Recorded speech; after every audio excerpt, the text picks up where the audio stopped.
دوستوں میرے چینل کو سبسکرائب کریں اور بیل آئیکن کو دبانا مت بھولیے گا۔ الحمد للہ رب العالمین والصلاة والسلام علی سید الانبیاء والمرسلین وعلی آلہ الطیبین الطاہرین وعلی امتہ اجمعین، اما بعد۔ زلیخا نے جو الزام یوسف علیہ السلام پر لگایا تھا وہ جھوٹا ثابت ہو گیا، اور یہ بات واضح ہو گئی کہ یوسف علیہ السلام کا اس میں کوئی قصور نہیں تھا، اور زلیخا ہی نے ان کو گناہ کی دعوت دی تھی، اور یوسف علیہ السلام کا دامن بالکل پاک اور صاف ہے۔ عزیز مصر نے زلیخا سے معافی مانگنے کا کہہ کر بات کو ختم کر دیا، اور معاملات جیسے پہلے تھے دوبارہ ویسے ہو گئے، لیکن بات کسی طرح گھر سے باہر نکل گئی اور شہر میں پھیل گئی۔ تو بات عزیز مصر کے رتبے کے جو دوسرے لوگ تھے، یعنی جو وزراء وغیرہ تھے اور مصر کے باقی آفیشلز تھے، ان کے گھروں تک بھی پہنچ گئی، اور ان کی بیویوں نے بھی آپس میں باتیں کرنا شروع کر دیں۔ قرآن ہمیں ان عورتوں کی باتوں کی خبر اس طرح سے دیتا ہے: وقال نسوة في المدينة امرأة العزيز تراود فتاها عن نفسه قد شغفها حبا انا لنراها في ضلال مبين۔ قرآن فرماتا ہے شہر میں عورتیں کہنے لگیں کہ وزیر خزانہ کی بیوی اپنے غلام کو بہلا اور پھسلا رہی ہے، ایسا لگتا ہے کہ غلام کی محبت نے زلیخا کے دل میں گھر کر لیا ہے، اور زلیخا اس کی محبت میں سارا کچھ بھول بیٹھی ہے۔ یہاں سے ہمیں یہ بات بھی سمجھ آ گئی کہ دوسروں کی عزت اچھالنا، دوسروں کی عزت سے کھیلنا، دوسروں کے خلاف باتیں کرنا، عیب جوئی کرنا، یہ سلسلہ بھی ماضی قدیم سے چلا آ رہا ہے۔ جس طرح آج ہمارے معاشرے میں یہ برائی اپنے عروج کو پہنچی ہوئی ہے۔ ہماری وہ کون سی محفل ہے جس میں کسی دوسرے کی عزت کو اچھالا نہیں جاتا، یا دوسرے کے عیبوں سے پردہ نہیں اٹھایا جاتا؟ ہم تو دوسروں کی عزت کو اپنی محفل کے لیے بطور تڑکا استعمال کرتے ہیں، یعنی ہم سمجھتے ہیں کہ جب تک کہ کسی عزت کو اچھالا نہ جائے ہماری محفل میں، تو رنگ ڈھنگ ہی نہیں سجتا، اور ہم پوری کوشش کرتے ہیں کہ ہم جس کے بارے میں جو بات کر سکتے ہیں وہ کریں، اور پھر جب کسی کی عزت اچھالنا شروع کی جاتی ہے تو محفل میں جتنے بھی شریک ہوتے ہیں وہ فلی پارٹیسپیٹ کرتے ہیں، اور جس کے پاس جو بات ہوتی ہے وہ نکال کر لے آتا ہے، اور پھر اس کی عزت کا کچومر بنا کر رکھ دیا جاتا ہے۔ حالانکہ اسلام نے اس بات کو واضح طور پر ہمارے لیے حرام فرما دیا ہے۔ اسلام یہ کہتا ہے کہ کسی دوسرے کی عزت کے بارے میں بات کرنا، کسی دوسرے کے گناہوں سے پردہ اٹھانا، کسی دوسرے کی عیب جوئی کرنا، یہ تمہارے لیے حرام ہے۔ ویسے بھی انسان کو یہ بات سوچنی چاہیے کہ اگر آج میں کسی کی عزت اچھال رہا ہوں، کسی کے گناہوں سے پردہ اٹھا رہا ہوں، کسی کے عیب بیان کر رہا ہوں، تو میرا اللہ جانتا ہے کہ میں نے کون کون سے گناہ کیے ہیں۔ وہ تو میری ہر رگ سے واقف ہے، وہ میرے پل پل سے باخبر ہے۔ اگر اس نے میرے گناہوں سے پردہ اٹھا دیا یا میرے عیب لوگوں کے سامنے ظاہر کر دیے، تو میں کس کو منہ دکھانے کے قابل رہ جاؤں گا۔ دوسری بات جو یہاں انتہائی قابل غور ہے وہ یہ ہے کہ مفسرین لکھتے ہیں کہ مصر کا وہ جو معاشرہ تھا اس میں عشق و معشوقی کو کوئی برائی نہیں سمجھا جاتا تھا، ہوس عام تھی، سر عام دل لگی کی جاتی، ہوس رانی کی جاتی، تو پھر اگر وہ خود کریں تو کوئی حرج نہیں، اگر عزیز مصر کی بیوی کرے تو پھر کیا مسئلہ تھا؟ جس طرح آج ہمارے اس معاشرے میں ہم دیکھتے ہیں کہ اس چیز کو اب مزید برائی نہیں سمجھا جا رہا، ہم اس بات کو ہضم کر گئے ہیں، اور یہ ساری چیزیں آہستہ آہستہ اب ہمارے بڑے افسوس کے ساتھ مجھے کہنا پڑ رہا ہے کہ ہمارے گھروں تک اب آتی جا رہی ہیں۔ ورنہ آپ مجھے بتائیے کہ اسلام میں بھلا کسی بوائے فرینڈ یا گرل فرینڈ کی کہاں اجازت ہو سکتی ہے؟ تو اسی طرح اس معاشرے میں بھی اس چیز کو برائی نہیں سمجھا جاتا تھا، تو پھر ان کو مسئلہ کیا تھا؟ تو مفسرین لکھتے ہیں کہ یہ مسئلہ انہوں نے فتح سے بیان کر دیا۔ کہنے لگی کہ ہمیں اس بات پر اعتراض نہیں ہے کہ زلیخا خاوند کے ہوتے ہوئے کسی دوسرے کی محبت میں گرفتار ہو گئی ہے، مسئلہ یہ ہے کہ وہ جس سے محبت کرنے لگی ہے وہ غلام ہے، وہ اس کا اپنا زر خریدا ہوا غلام ہے، اس کو اپنے سٹیٹس کا تو خیال رکھنا چاہیے تھا، اپنی کلاس کا خیال رکھنا چاہیے تھا۔ تو ان کو دراصل یہ اعتراض تھا کہ زلیخا نے جو غلام سے محبت کی تھی، یہ ان کو اعتراض تھا، اور اسی کو انہوں نے انا لنراھا فی ضلال مبین سے تعبیر کیا کہ زلیخا تو کھلی گمراہی میں ہے کہ محبت اس نے غلام سے کر لی ہے۔ تو اس سے ہمیں اشارہ ملتا ہے کہ اس دور میں بھی یہ جو کلاس سسٹم ہے اس کی دھوم دھام سے پوجا کی جاتی تھی، حتیٰ کہ وہ چیزیں جو سراسر برائی تھیں ان میں بھی وہ کلاس کا خیال رکھا کرتے تھے کہ اگر کسی کے ساتھ دل لگانا ہے تو بھی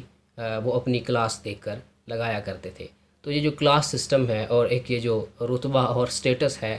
یہ تقریباً روز اول سے ہی انسانیت کو ذلیل کرتا چلا آ رہا ہے۔ تو یہ ساری باتیں زلیخا تک بھی پہنچ گئیں کہ شہر میں مختلف عورتیں تمہارے خلاف یہ باتیں کر رہی ہیں۔ تو قرآن فرماتا ہے فلما سمعت بمکرہن ارسلت الیہن، قرآن فرماتا ہے کہ جب زلیخا نے سنا کہ عورتیں میرے خلاف مکر کر رہی ہیں، یہ لفظ ہے مکرہن کا، کہ عورتیں میرے خلاف مکر کر رہی ہیں، میری عزت اچھالی جا رہی ہے، میری وجہ سے میرے خاوند کی عزت پر بھی حرف آ رہا ہے، حالانکہ اس کو پہلے خیال نہیں آیا جب وہ اپنی خاوند کی عزت خود اپنے پیروں تلے روند رہی تھی۔ تو ارسلت الیہن، تو اس نے ان سب عورتوں کی طرف پیغام دعوت بھیجا، اس نے ان سب کو مدعو کیا کہ فلاں تاریخ کو اور فلاں دن کو تمہاری میرے گھر پر دعوت ہے۔ جب دعوت کا دن آیا اور وہ ساری زلیخا کے گھر میں آ گئیں تو قرآن فرماتا ہے وَأَعْتَدَتْ لَهُنَّ مُتَّكَأً وَآتَتْ كُلَّ وَاحِدَةٍ مِّنْهُنَّ سِكِّينًا، قرآن فرماتا ہے کہ زلیخا نے ان ساری عورتوں کے لیے الگ الگ سے مسند تیار کیے، لہن متکئن یعنی ہر ایک کے لیے الگ الگ مسند اور بیٹھنے کی جگہ بنائی، وآتت کل واحدۃ منہن سکینہ، اور ہر ایک کو الگ الگ چھری بھی اس نے پکڑا دی۔ یہ جو دو جملے ہیں وَأَعْتَدَتْ لَهُنَّ مُتَّكَأً اور وَآتَتْ كُلَّ وَاحِدَةٍ مِّنْهُنَّ سِكِّينًا، ان میں آداب دعوت بھی بیان کر دیے گئے کہ اگر آپ نے دعوت کرنی ہے تو پھر اس بات کا خاص خیال رکھا جائے کہ جتنے لوگوں کو مدعو کیا گیا ہے ان سب کے بیٹھنے کی جگہ ایک جیسی ہونی چاہیے۔ ایسا نہ ہو کہ کچھ کو تو صوفوں پر بٹھایا جا رہا ہو اور کچھ کے لیے وہ کرسیاں رکھی گئی ہوں جن کے اوپر فوم بھی نہ لگا ہوا ہو۔ تو اس بات کا خیال رکھنا چاہیے کہ جو مسند ہے جہاں ہم نے مہمانوں کو بٹھانا ہے وہ ایک جیسی ہونی چاہیے۔ اگر زمین پر بٹھانا ہے تو پھر سب کو زمین پر بٹھائیے، اگر گدیوں پر بٹھانا ہے تو پھر سب کو گدیوں پر بٹھائیے، اگر صوفے رکھنے ہیں تو پھر سب کے لیے رکھیں تاکہ کسی میں فرق نہ کیا جا سکے۔ دوسری چیز کہ محفل کے جو باقی لوازمات ہوتے ہیں، مثلا کھانا ہو گیا، برتن ہو گئے، یا اس طرح کے اور جو محفل کے باقی لوازمات ہوتے ہیں، کوشش کی جائے کہ وہ بھی سب مہمانوں کے لیے الگ الگ مہیا کیے جائے۔ ایسا نہ ہو کہ محفل میں جو بندے آپ نے مدعو کیے ہیں وہ 20 ہوں اور جو چمچ رکھے جائیں وہ 5 ہوں، یا جو سالن ہے وہ صرف 2 برتنوں میں سرو کیا جائے۔ تو اس طرح کی جو باقی ساری چیزیں ہوتی ہیں جن سے مہمانوں کو تنگی ہو، ان باتوں کا خاص خیال رکھنا چاہیے کہ ان سے گریز کیا جائے، کیونکہ دعوت کا جو مقصد ہوتا ہے وہ ہوتا ہے کہ جس کو آپ نے بلایا ہے اس کی عزت کی جائے۔ تو اگر ان چیزوں میں سے کسی چیز میں کمی رہ جائے گی تو ہو سکتا ہے کہ آپ نے تو اپنے تئیں بڑی کوشش کی ہو لیکن وہ جانے کے بعد یہ سمجھے گا کہ آپ نے اس کی عزت نہیں کی بلکہ اس کی توہین کر دی ہے۔ یہ سب کرنے کے بعد، یعنی ان کو الگ الگ مسند پر بٹھانے کے بعد اور ان سب کو الگ الگ چھریاں دینے کے بعد، وقالت اخرج علیہن، زلیخا کہنے لگی کہ یوسف اب تم ان سب کے سامنے آؤ۔ یہ جو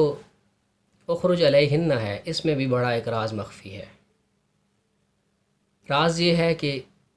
یہ جو محبت کا جذبہ ہے، عشق کا جو جذبہ ہے، جس کے ہاتھوں آج ہمارے نوجوان ذلیل ہو رہے ہیں، یہ بیچارہ بہت کمزور جذبہ ہے، یہ دوسرے جذبوں سے اکثر مار کھا جایا کرتا ہے۔ پیچھے آپ دیکھیں کہ جب زلیخا کی عزت کی بات آئی، جب اس نے اپنے خاوند کو دروازے پر موجود پایا تو محبت تو کیا، وہ تو سرے سے انکار کر گئی کہ میرا تو اس میں کوئی لینا دینا ہی نہیں ہے، یوسف نے میرے دامن پر ہاتھ ڈالنا چاہا۔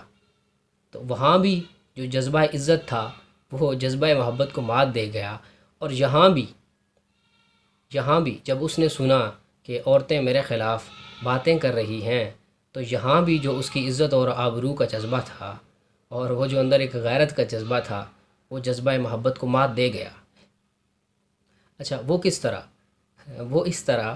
کہ دیکھیں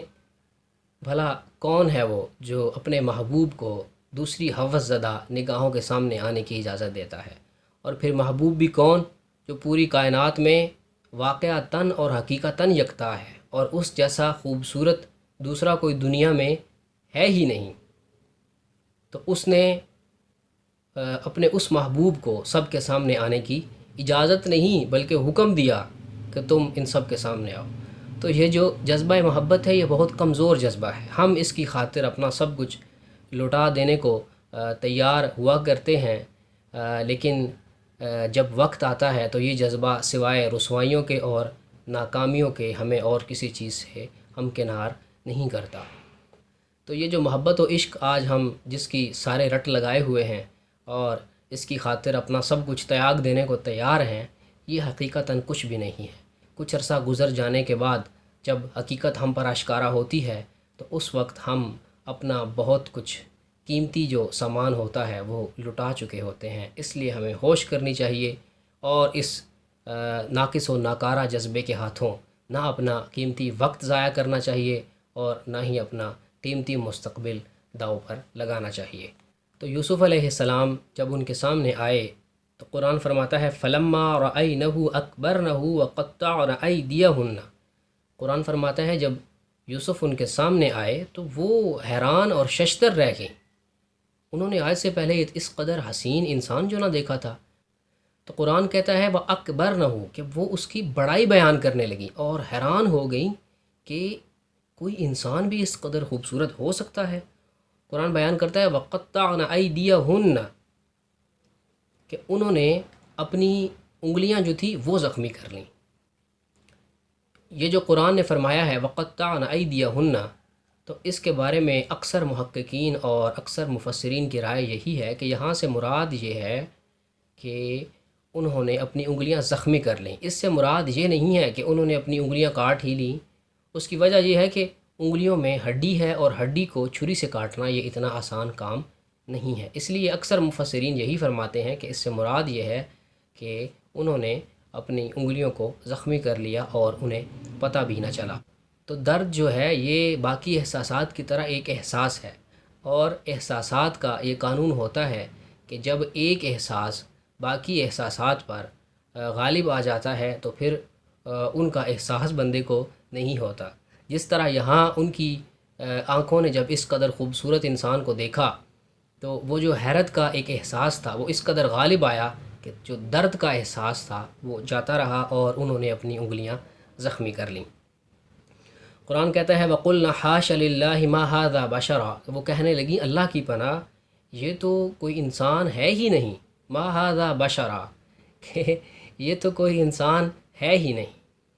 تو زلیخا سے کہنے لگیں کہ زلیخا ہم سے تو بڑی غلطی ہوئی، ہم تو یہ سمجھ رہی تھی کہ تم جس کی محبت میں گرفتار ہو وہ کوئی رذیل سا غلام ہوگا، لیکن کہنے لگی کہ اب ہم نے جب اس کو دیکھ لیا ہے تو ہم یہ علی الاعلان کہہ رہی ہیں کہ یہ تو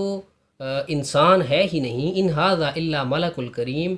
یہ تو کوئی بہت برگزیدہ فرشتہ ہے، کیونکہ جتنا یہ خوبصورت ہے اور جتنی اس کی آنکھوں میں حیا ہے اور جتنا اس کا کردار عالی ہے یہ کوئی انسان ہو ہی نہیں سکتا۔ یہاں سے ہمیں یہ بات بھی سمجھ آ گئی کہ جو چیز انسانی عقل نہیں مانتی انسان اس کا انکار کر دیتا ہے۔ اب چونکہ انہوں نے آج تک اس قدر خوبصورت انسان دیکھا ہی نہیں تھا تو ان کی عقل نے یہ بات مانی ہی نہیں کہ انسان بھی اس قدر خوبصورت ہو سکتا ہے، حالانکہ حقیقتاً تو آپ انسان ہی تھے، فرشتے تو نہیں تھے۔